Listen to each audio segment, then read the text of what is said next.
지금 교회가 이방 지역으로 뻗어나가는 그 과도기를 보고 있습니다.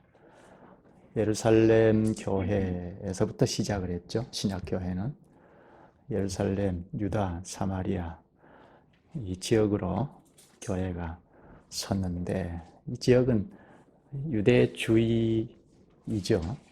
유대주의에서 담을 넘어서 이제 이방 지역에까지 교회가 서는 그 과도기를 보고 있습니다. 오늘은 고넬료 가정이 성령을 받고 세례를 받는 내용입니다. 고넬료 가정은 이방인이잖아요. 로마 사람인데, 그런데 성령과 세례를 받았다는 것은 아주 획기적인 일입니다. 그동안은 유대인들만 교회를 형성하지 않았습니까? 구약부터 봐도 구약의 족장시대주부터 시작해서 계속해서 이스라엘 사람들만 하나님의 백성이고 교회를 형성했습니다. 신약에 넘어와서도 유대인들을 중심으로 해서 교회를 형성한 것 뿐이었습니다. 헬라 지역의 유대 이 지역에서 헬라 지역으로 담을 넘어간 일이 없습니다. 그런데 오늘 10장에 와서 고넬료가 성령과 세례를 받았다는 것은 아주 획기적인 일이고, 유대주의 사고를 가진 유대교는 물론이지만 유대교보다는 유대 기독교인들의 사고를 뛰어넘는 일이니까 이건 획기적인 일입니다. 유대 기독교인들이 큰 도전을 받았을 것입니다. 이게 우리만, 유대인들만, 즉 구약의 율법을 지키고 할례를 받는 우리만이 하나님의 백성이 아니구나 하는 것을 인식했을 것입니다. 하나님께서 하신 일인데요. 하나님께서 일을 하시니까 이방인들도 성령을 받고 또 세례를 받았다는 것. 성령과 세례를 받았다는 것은 하나님의 백성이라는 것 아닙니까? 그러니까 유대 사고를 가진 기독교인들에게는 의식의 전환을 일으킬 만한 사건입니다. 오늘 10장부터 11장까지 고넬료 관련된 이야기를 하는데요. 이 내용을 우리가 한꺼번에 다 생각하기는 좀 어렵고, 또 생각할 점 한두 가지가 있습니다.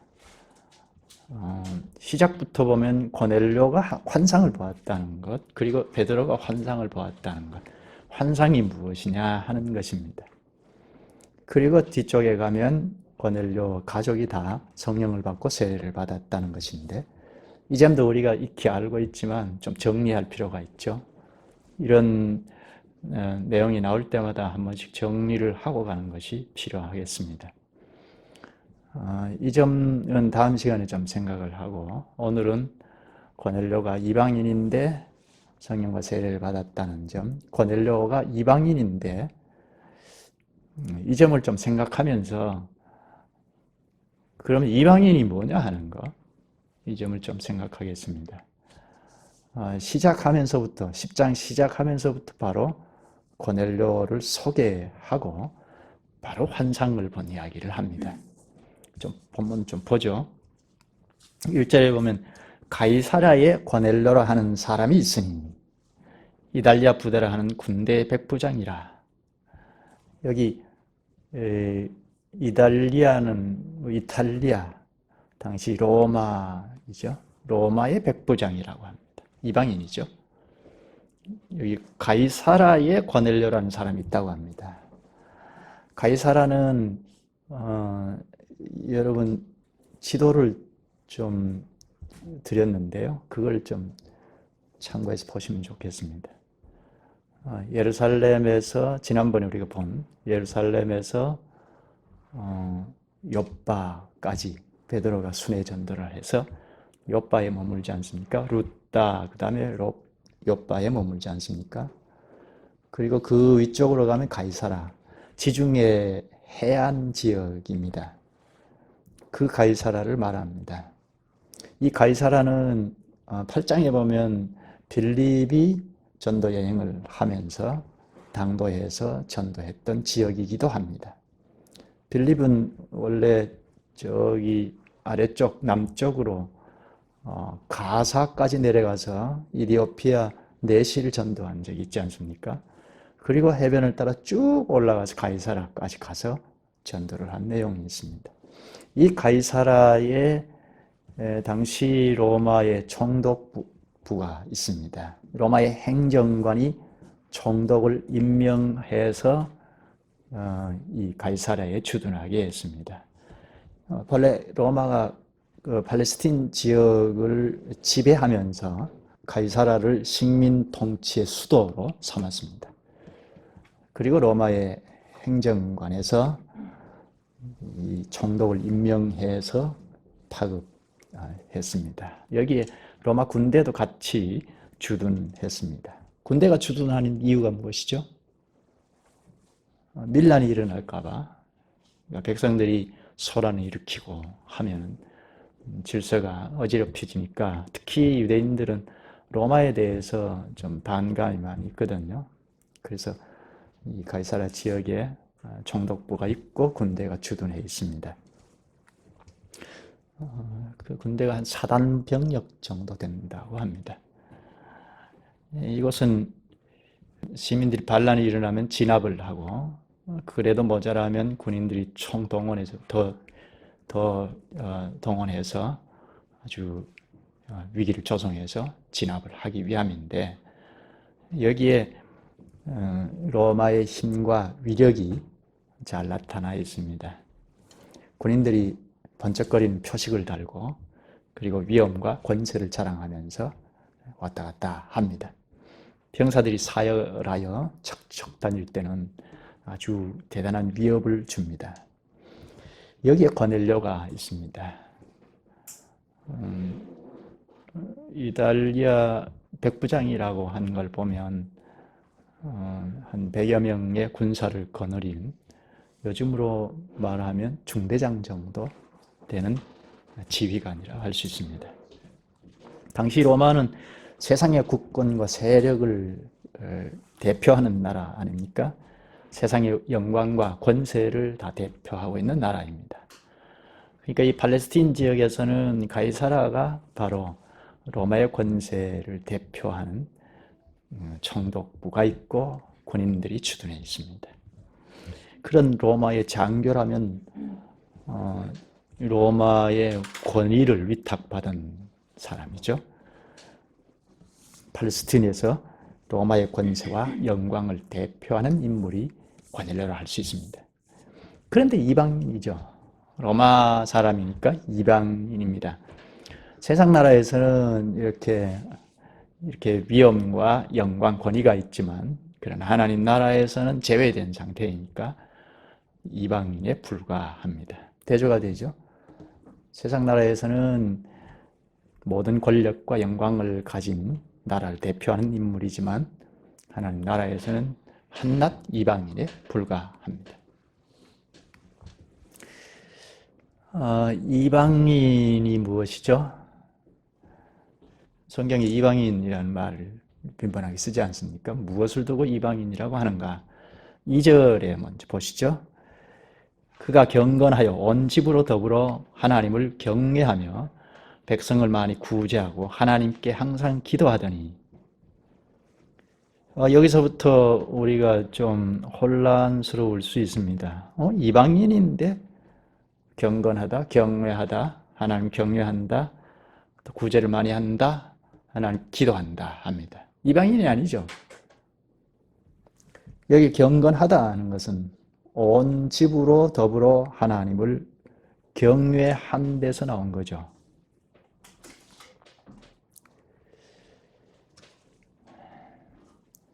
경건하다, 온 집으로 더불어 하나님을 경외한다, 구제를 많이 한다, 하나님 기도한다. 이방인이 아니잖아요. 다만 이제 구약 신자입니다. 경건하다는 것은 방금 말한 것처럼 단순히 무슨 도덕적인 모습이 아니고 하나님을 경외하는, 거기서 나온 경건입니다. 하나님을 두려워하고 공경하는 데서 나오는 경건입니다. 그래서 신학교도 경건의 학문이라고 하는데요. 하나님을 경외하는 학문을 하면, 신학은 하나님을 아는 지식이잖아요. 그래서 하나님을 아는 지식이 자꾸 서면 하나님을 더 두려워하고 공경하는 마음이 생기는데 거기서 나오는 경건이 있다는 겁니다. 또 백성을 많이 구제했다고 합니다. 많이 나누어 주었다는 거죠. 사람이 많이 가졌다고 해서 많이 나누어 주는 건 아니죠. 많이 가졌어도 움켜쥐고 있는 사람이 있죠. 또 설사 나누어 주었다 하더라도 그 기쁨, 영광을 자기가 가로채죠. 아담의 후손으로 온 모든 인류가 끌어안고 있는 문제가 바로 자기라는 겁니다. 이건 창세기 3장에 하나님, 사탄이 하와를 유혹할 때 한 말이죠. 하나님 같이 된다. 그래서 하와가 범죄하고 아담이 함께 구렁텅이에 빠짐으로 아담의 후손으로 온 모든 인류가 끌어안고 있는 문제가 다 하나님같이 되어버린 겁니다. 다 하나님이에요. 그러니까 남을 위해서 구제한다 하더라도 자기가 하나님이니까 자기가 영광을 가로채는 겁니다. 하나님께 돌아갈 걸 자기가 다 가로채는 것입니다. 그런데 고넬료는 하나님께서 받으시는 구제를 했다고 하거든요. 4절에 하나님께서 그 기도를 들으셨다고 합니다. 항상 기도했다고 하는데 3절에 제9시쯤 기도했다고 하고 4절에는 하나님께서 받으시는 기도를 했다는 겁니다. 우리가 우리의 인생 행복을 위한 기도를 할 수 있잖아요. 그런데 하나님께서 받으시는 기도를 했다는 겁니다. 로마의 권력자이지만 하나님을 믿고 따르는 참 신자입니다. 기도했다, 하나님이 받으시는 기도를 했다, 또 구제를 했다. 하나님께서 지지하시는 구제를 했다 하는 이 말은 참 신자임을 증명하잖아요. 오늘날에도 그렇죠. 늘 하나님께서 받으시는 기도를 하고 그리고 하나님께서 지지하시는 구제를 하는 이 일은 참 신자가 하는 일이잖아요. 그뿐 아니죠. 환상을 보았습니다. 환상을 보고 하나님께서 지시하실 때 그 지시를 따라서 움직였습니다. 그러면 하나님 백성이 틀림없죠. 3절에 보면 고넬료야 하고 그리고 4절에는 고넬료가 주목하여 보고 두려워 이르되 주여 무슨 일이니까? 고넬료야 하니까 고넬료가 주여 무슨 일입니까? 하고 반응을 보입니다. 그래서 이렇게 하라 하니까 요바에 있는 베드로를 청하지 않습니까? 하나님의 음성 계시죠. 하나님의 음성을 받아들이는, 그래서 그 말씀을 따르는데 아주 자연스럽습니다. 어색하지 않습니다. 참 성도이죠. 쭉 내려가서 보면 25절을 보면 베드로가 이제 청함을 받아서 왔는데 땅에 엎드립니다. 이게 바뀌니까 그냥 땅바닥에 엎드려서 절을 합니다. 이건 대단한 겸손이죠. 백부장이니까 100명을 거느린 장관이니까 그리고 이 유대 지역을 관할하는 총독부의 장관으로 주둔해 있으니까 베드로에게 경의를 받아야 하는데 오히려 베드로에게 땅에 엎드려 경의를 표합니다. 이건 고넬료가 아주 겸손한 것을 잘 볼 수가 있죠. 물론 구약 백성입니다. 아직은 그리스도의 은혜 안으로 들어오지 아니한 사람입니다. 지금은 신약이니까, 구약이 아니고 신약이니까 물론 이제 과도기이긴 한데요. 성령과 세례를 받아야 신약교회로 연합할 수가 있습니다. 그렇죠? 그런 과도기에 있는데 그러나 이렇게 구약 교회의 참 신자는 대부분이 신약 교회로 가입되었습니다. 그 근거적 구절이 있는데요. 13장에 가면 있습니다. 당시 구약 성경, 구약 계시에 충실한 자들, 그러니까 구약 교회에 충성스러운 백성들은 다 신약 교회로 들어옵니다. 13장 43절을 읽어보겠습니다. 회당의 모임이 끝난 후에 유대인과 유대교에 입교한 경건한 사람들이 많이 바울과 바나바를 따르니 두 사도가 더불어 말하고 항상 하나님의 은혜 가운데 있으라 권하니라. 여기 유대인, 유대교에 입교한 경건한 사람들이라고 하죠. 유대인은 유대교인이고 유대교에 입교한 경건한 사람은 이방인인데 유대교인으로 입교했다는 겁니다. 경건한 사람들이라고 했는데요. 유대인도 또 유대교에 입교한 이방인도 경건한 사람은 구약 성경에 충실한 사람이라 할 수 있습니다. 하나님의 말씀, 구약의 성경이 하나님의 말씀이니까 하나님의 말씀에 충실한 사람들입니다. 이 사람들이 신약의 도래한 천국에 가입이 된 겁니다. 유대인 그리고 유대교로 입교한 이방인들이 하나님 말씀에 충실하여 신약에 도래한 하나님 나라의 도리를 가르치니까 여기 바울과 바나바를 따른 겁니다. 경건하다는 것은 앞에서 말한 대로 단순히 도덕적인 문제가 아니고 하나님을 경외하고 하나님 말씀에 순종하는 거기에서 나온 경건이죠.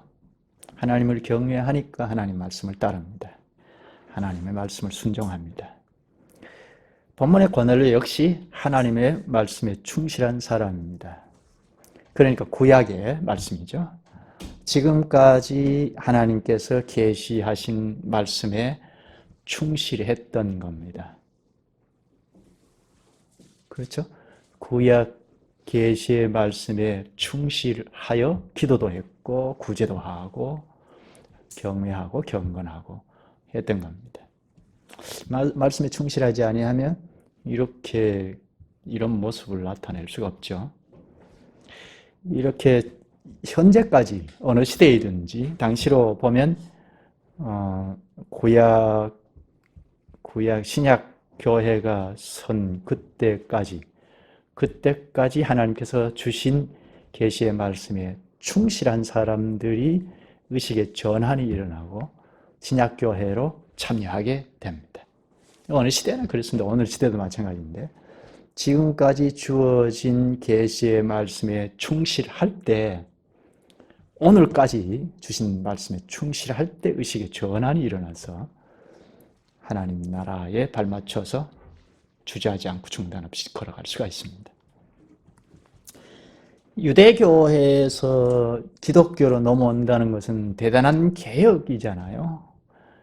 의식의 전환이 완전히 이루어지지 않으면 유대교에서 기독교로 개종하기 어렵습니다. 또 이방인이 기독교로 들어오는 것도 마찬가지입니다. 하나님의 말씀에 충실을 할 때 곧 하나님 나라의 교회에 들어올 수가 있습니다. 하나님께서 재창조하시는 사역을 하실 때 어떻게 할까요? 첫 창조의 사역을 하실 때 어떻게 했죠? 그렇죠. 기이한 말씀의 능력으로 빛이 있으라 하니까 그 말씀대로 있었더라 하죠. 사람이 있으라 하니까 말씀대로 사람이 지어졌습니다. 재창조 때는요? 재창조 때도 역시 말씀으로 하십니다. 베드로전서 1장 23절에 너희가 거듭난 것이 재창조이죠. 거듭난 것이 재창조된 것이 썩어질 씨로 된 것이 아니요 썩지 아니할 씨로 된 것이니 하나님의 살아있고 항상 있는 말씀으로 되었느니라. 거듭나는 것, 재창조되는 것도 하나님의 말씀으로 된다는 겁니다. 그래서 믿음은 들음에서 나며 들음은 그리스도의 말씀으로 말미암느니라 합니다. 믿음이 없는 자라도 그리스도의 말씀을 자꾸 들으면 믿음이 난다는 겁니다. 하나님께서 말씀을 쓰셔서 재창조하신다는 겁니다.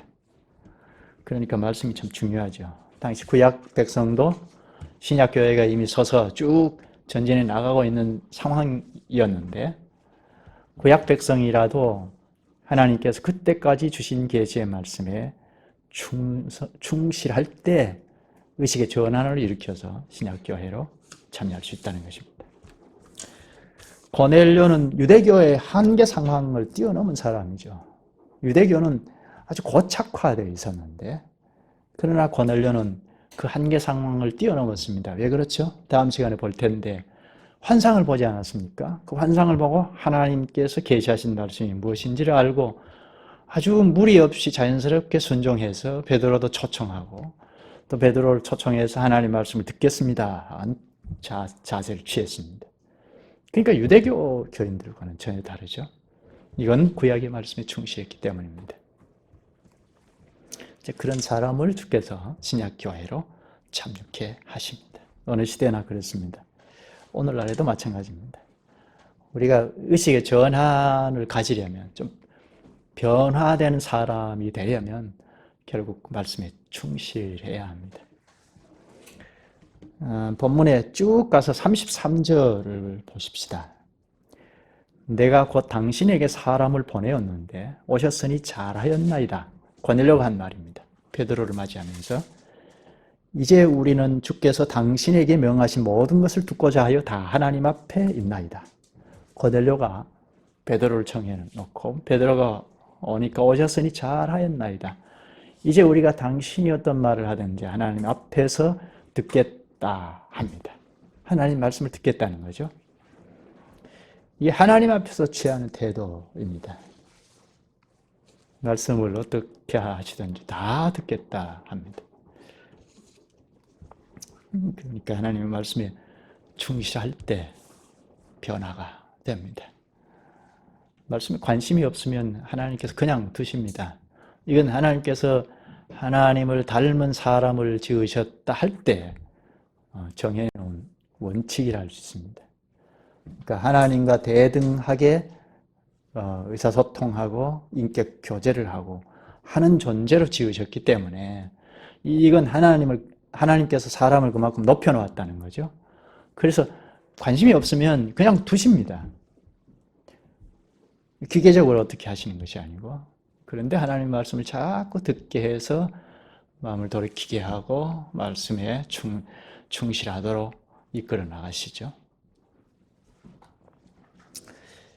베드로도 그랬습니다. 바로 다음 구절 34절을 보면 베드로가 입을 열어 말하되 내가 참으로 하나님은 사람의 외모를 보지 아니하시고 각 나라 중 하나님을 경외하며 의를 행하는 사람은 다 받으시는 줄 알았도다. 베드로도 깨달았다는 거죠. 이번 일로 깨달았습니다. 하나님을 경외하며 의를 행하는 사람은 다 받으시는 줄 깨달았도다. 이방인도 하나님 나라에 참여함을 깨달았다 하는 말이죠. 베드로 자신도 아직까지는 신약교회를 이루었고 유대교회에서 벗어났지만 유대주의 사고에서 완전히 바뀌어진 건 아닙니다. 14절의 환상 중에 주님께서 내가 속되고 부정한 것은 한 번도 먹지 않았다 하고 주님께 말하죠. 베드로가 주님께 환상 중에 내가 속되고 부정한 것은 한 번도 먹어본 적이 없습니다. 못 먹겠습니다 하는 겁니다. 그리고 28절에 가면 유대인이 이방인과 교제하는 것이 위법이다. 법을 어기는 것이다 합니다. 이게 전부 유대주의잖아요. 기독교주의가 아니고 유대주의죠. 기독교인이고 사도이지만 아직도 유대 관념에서 벗어나지는 못했습니다. 그런데 28, 29절에 보면 이르되 유대인으로서 이방인과 교제하며 가까이 하는 것이 위법인 줄을 너희도 알거니와 하나님께서 내게 지시하사 아무도 속되다 하거나 깨끗하지 않다 하지 말라 하시기로 부름을 사용하지 아니하고 왔노라. 묻노니 무슨 일로 나를 불렀느냐. 베드로도 의식 전환이 많이 이루어진 거죠. 지금 하나님께서 혹은 하나님 보좌 우편에 계신 그리스도께서 지금 일을 하시는데 고넬료를 이제 기독교로 참여케 하시기 위하여 일을 하시는데 여기에 베드로가 접촉이 되어서 의식의 전환이 이루어집니다. 하나님의 지시, 말씀을 존중하잖아요. 그래서 이방인과 원래는 한 자리에 앉으면 안 됩니다. 유대인들은 이방인과 한 자리에 앉지 않습니다. 식탁에 더더욱이 앉지 않습니다. 그런데 지금 하나님께서 말씀하셨기 때문에 왔다. 무슨 일로 나를 불렀느냐 하고 한 자리에 앉아 있습니다. 이건 획기적인 변화입니다. 베드로도 역시 하나님 말씀에 충실할 때 의식의 전환이 자꾸 이루어지는 겁니다.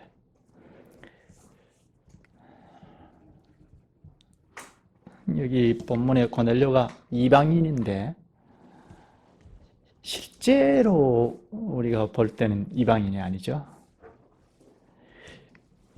누가 이방인인가 할 정도이잖아요. 이방인이고 아닌 것은 하나님 나라 백성이냐 아니냐 하잖아요. 근데 누가 이방인일까 의심이 들죠. 한 곳을 찾아보죠. 우리가 앞에서 읽었는데 에베소서 2장입니다. 성경에 이방인이라는 말을 종종 쓰는데 어떤 관점에서 쓰는지를 잘 보십시다. 에베소서 2장 찾았으면 11, 12절입니다. 그러므로 생각하라. 너희는 그때의 그러니까 에베소 교인들을 향해서 말한 건데 그때는 전에는 육체로는 이방인이요 손으로 육체 행한 할례를 받은 무리라 칭하는 자들로부터 할례를 받지 않은 무리라 칭함을 받는 자들이라. 그때 너희는 그리스도 밖에 있었고 이스라엘 나라 밖에 사람이라. 약속의 언약들에 대하여는 외인이요 세상에서 소망이 없고 하나님도 없는 자이다니. 이방인을 어떤 사람을 이방인이라고 하죠? 이게 육체로는 이방인이요. 이건 이스라엘 사람이 아니라는 겁니다. 그러니까 이스라엘 사람만이 하나님 나라 백성이었다는 겁니다. 그 다음 쭉 길게 말했는데요. 한마디로 할례를 받지 않는 무리. 할례를 받지 않으면 이방인이라는 겁니다. 그럼 유대인만 할례를 받았으니까 유대인 아닌 사람들은 다 이방인이라는 말이죠. 그 다음 12절에 너희는 그리스도 밖에 있었고 그리스도 밖에 있는 사람. 이건 이제 신약에 넘어와서 이야기를 하는 거죠. 구약에는 이스라엘 사람들만이 하나님의 백성으로 하나님께서 다스리셨으니까 하나님의 백성이 유대인들이었으니까 유대인이 아닌 사람들은 이방인이었던 겁니다. 그런데 그리스도 밖에, 그리스도께서 오신 이후에는 그리스도 바깥에 있는 사람, 이 사람들이 그러니까 그리스도와 연합하지 아니한, 그러니까 교회 안에 속해 있지 아니한 사람들은 이방인이라는 겁니다. 구약에서 이렇게 신약으로 넘어오면서 이제 바뀌어지는데요. 그 다음에 또 이스라엘 나라 밖에 사람이라. 구약 당시는 방금 이야기한 것처럼 이스라엘 사람들을 중심으로 해서 하나님 나라를 이끌어 오셨으니까 이스라엘 나라 밖의 사람은 다 이방인이고 하나님 나라 백성에서 제외된 사람이었습니다. 또 약속의 언약들에 대하여는 외인이요 언약 바깥의 사람이라는 말입니다. 아브라함에게 하나님께서 찾아오셔서 언약을 하지 않았습니까? 내가 너로 큰 민족을 이루게 하리라 하고 너 자손들을 통해서 복을 누릴 것이다. 그렇게 했다는 말입니다. 이 하나님의 복인 나라에서 제외된 사람이 이방인입니다. 구약에는 당연히 이스라엘 백성들에서 제외된 사람들입니다. 그리고 12절 끝에 세상에서 소망이 없고 하나님도 없는 자이더니 이방인이 누구냐? 이 세상에서 소망이 없고 하나님도 없다. 소망 없이 살아간다는 겁니다. 그리고 하나님 없이 산다는 겁니다. 에베소서 4장을 보면요. 4장으로 가볼까요? 이방인들이 어떻게 생활하느냐는 것을 가르칩니다. 이방인의 생활 상태를 잘 말씀하는데요. 4장 17절부터 보십시다. 17절 그러므로 내가 이것을 말하며 주 안에서 증언하노니 이제부터 너희는 이방인이 그 마음에 허망한 것으로 행함같이 행하지 말라. 에베소 교인들이 하나님 없이 살아갈 때는 이렇게 이방인들이었는데 다시는 이방인으로 살아가지 말라는 뜻에서 가르치는 겁니다. 이방인의 삶은 허망한 것으로 살아간다고 하죠. 그 다음에 18절에 그들의 총명이 어두워지고 그들 가운데 있는 무지함과 그들의 마음이 굳어짐으로 말미암아 하나님의 생명에서 떠나 있도다. 이방인의 상태란 총명이 어두워지고 하나님의 생명에서 떠나 있습니다. 그러니까 이건 하나님과의 관계에서 하나님을 향한 총명이 어두워져 버렸고 하나님을 떠나 있다 합니다. 그 다음 19절에 그들이 감각 없는 자가 되어 자신을 방임하여 모든 더러운 것을 욕심으로 행하되 하나님과 연합이 되어 있어야 하나님으로부터 오는 것을 공급받아서 이 사람이 본래 지어진 그 감각이 살아있을 텐데 하나님으로부터 공급이 안 되어지니까 자신이 하나님 자리를 딱 차지하고 있으니까 뭘 잘못하고 있는지 잘하고 있는지 자신에 대해서 감각이 없어요. 감각을 잃어버렸어요. 그러니까 자신을 방탕하여 방임하여 모든 더러운 것을 욕심으로 행합니다. 이게 이방인의 생활상입니다. 집에 가셔서 로마서 1장 18절에서 32절까지 쭉 읽어보시면 좋겠습니다. 로마서 1장 18절에 보면 하나님의 진노가 불의로 진리를 막는 사람의 모든 경건하지 않음과 불의에 대하여 하늘로부터 나타나니, 여기는 불의로 진리를 막는 사람이라고 합니다.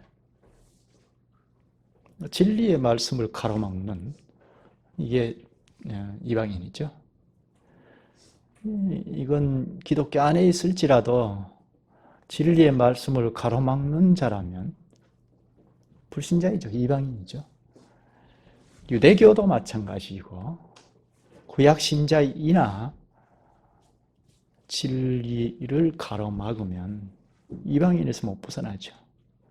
혈통으로는 유대교인들 밖에 있는 사람들이 이방인이라 할 수 있는데, 그러나 이제는 그리스도 밖에 있는 사람이 이방인인데 이들은 다 그리스도의 말씀의 진리를 가로막습니다. 그래서 예수님이 그리스도 안에 있는 자들을 향해서 말하기를 자기를 부인하라, 그리고 나를 쫓으라 하셨습니다.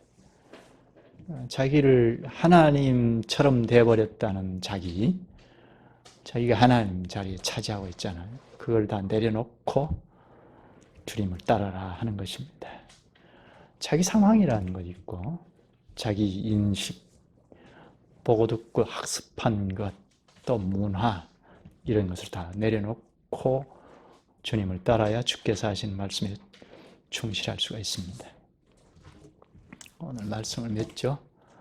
고넬료가 이방인이었다는 것 생각하면서 그럼 이방인이 누구인가 하는 것을 잠깐 보았습니다. 오늘 우리가 이방인이라고 할 때는 그리스도 밖에 있는 사람이라, 진리의 말씀을 가로막는 사람이라, 이건 기독교인이라 하더라도, 당시에는 유대교인이라 하더라도 그리스도 안으로 들어오지 않았잖아요. 진리를 가로막았잖아요. 그들이 이방인입니다. 혈통으로 유대인이라 하더라도 실질상은 그리스도 밖에 있으면 이방인입니다. 오늘날에 그리스도의 교회에 참여했을지라도 그리스도 밖에 있으면 실질상은 이방인입니다. 여기까지 하죠. 다음에 환상에 대하여, 그리고 성령과 말씀을 받는다는 이 점을 좀 정리하도록 하겠습니다. 본문은 좀 읽고 오시면 좋겠습니다. 기도하시죠. 걸어가신 하나님, 하나님께서 오늘 고넬료 가정이 이방인이면서도 구약 백성으로 경건하게 하나님을 경외하고 하나님 백성으로 살도록 하시다가 신약교회로 참여하게 하신 것을 저희에게 가르쳐 주셨사옵나이다. 이로써 당시 유대주의 교회의 사고를 바꾸시고 이방인도 하나님 나라에 참여한다는 의식 전환을 주신 것처럼 오늘 저희에게도 의식 전환을 하기 위하여 주님의 일이 무엇인지, 가르쳐 주신 말씀이 무슨 뜻인지를 충실하게 상고할 수 있게 하시옵나이다. 그렇지 않으면 저희도 유대교처럼 고착화되어 그리스도의 나라에서 제외될 수도 있음을 늘 의식하고 하나님 나라, 그리스도 나라 안에 참여하여 날마다 중단 없이 전진하기 위하여 주께서 가르치신 말씀에 충실할 수 있기를 원하옵나이다. 성령께서 우리를 격려하시고 위로하시고 힘을 더하여 주시옵소서. 예수님의 이름으로 기도하옵나이다. 아멘.